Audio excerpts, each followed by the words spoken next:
My name is Dale Kaiser. I'd like to hear some biblical counsel on how I should vote this November. Oh, good. Is that it, or is there more? Okay.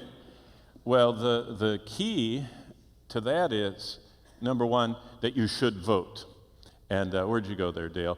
Because both Peter and Paul very clearly talk about our responsibility to honor those in government and within our nation. By the way, I don't think we know that in the Roman time period, though they had this emperor, the entire political system was astounding. If you read about the political system in Rome, their Senate and all of their public representation that they had, they were organized what we would call it right down to the precinct level and lower. And there were initiatives and there were social issues having to do with the water and having to do with feeding and having to do with housing and having to do with all kinds of, the dilapidated structures and wanting some kind of code system. And it is very clear if you study history. In fact, there's a book by a guy named Carcupino.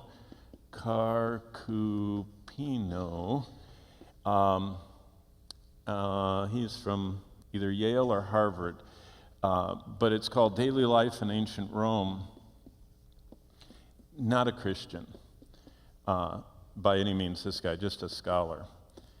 But his insight into how active citizens were even in an emperor-led system, and how much Paul was encouraging people at every level of society, that the slaves work for their masters, that the masters are kind to their slaves, that everyone have this respect and honor. Paul never was an anarchist in any way, and Peter follows up with that in his speaking of honor the king and all of those things. So, but how should you vote in November? You should vote, as Paul said, I have a conscience void of offense toward God and toward man. I would say that in November we would have to pick between the lesser of two evils. To put it in the words of my dearest friend, she said, who wants to vote for a playboy with bleached hair? I don't know if you know which one that is. And, that's how confusing it's getting in our society. Because, as opposed to another person who is so, how can I say this without being polemic or partisan or anything else? But if you just, I help people, as they want to know the Lord's will and things, I say, make a list. The Proverbs 3, 5, and 6 list, trust in the Lord with all your heart, lean not to your own understanding, in all your ways acknowledge him, he will direct your paths. You can make a chart, and you can chart out how to discern the Lord's will in something. What I would do in the political spectrum is, I know that there are three parties, but I know very little about the third or the fourth. I heard there might be, I don't know what I saw in the news. But if you take the big two, and first of all, get their official platform and their published platform.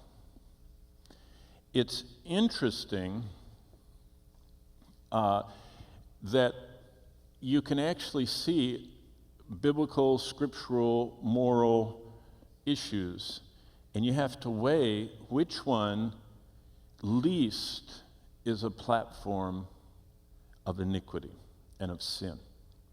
If you get away from the emotional things, they're both throwing out to various degrees support for Israel, and they're both talking about very important social issues. By the way, the Lord, before I go into the election season, I always read the minor prophets. And the minor prophets are our wake-up call to God's concern for the poor, for the oppressed, for those who have, like the widows, those who have no protectors. And God is big on that. He very much wants us to be in the sense of watching over. In fact, the Lord says the almsgiving, giving to genuinely poor, and I guess I'm a little sensitive to this because one of our boys works at the Denver Gospel Mission, and just his building, there are 9 buildings, it's the 3rd largest in the country. One building of Denver's Rescue Mission where he works has 3,000 guests a day. Those are homeless people. And it was fascinating to listen to his insight working with them on a day in, day out basis. He said, there's 2 types of homeless people, real homeless and fake homeless. He said, the real homeless, he said, they're toothless, they have all kinds of, they're walking almost corpses. He said, the rest are playing the system. They live in the mission so they can use their money to buy drugs and immorality and alcohol. And he said they're very much using the system. So God has concern for those who are genuinely poor, those who are genuinely oppressed, those who are genuinely having no protector like the widows and the orphans. And what we do is we look and measure within, if it's just a 2-party system, their official platform, and remember that the candidate at the top of both tickets is actually almost like the platform is their Bible. And so I would look at, take away the whatever, hot buttons there are, and look at which platform is least legislating iniquity. Legislating iniquity. It was interesting, and I'll just comment. If you want to read something interesting online, for the last election year, the pastor I trained under, John MacArthur, actually did a sermon on both platforms.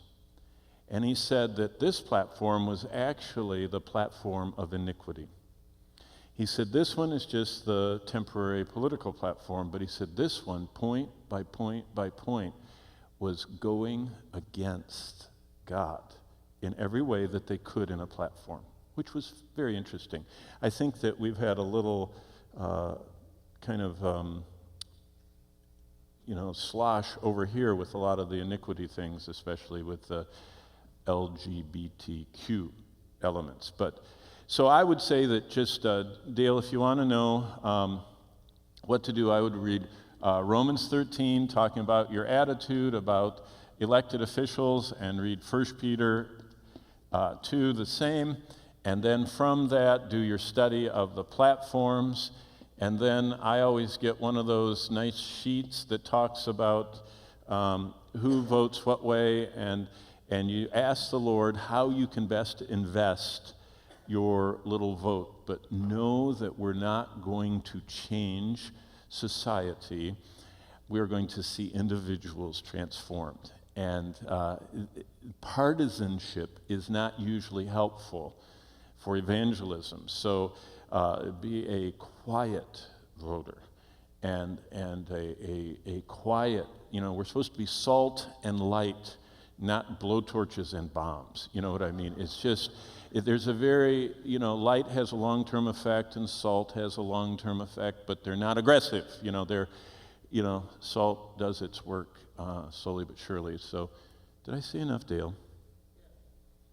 And the idea of being in the process, that Carcapino book, is fascinating, how much people in the New Testament world were involved.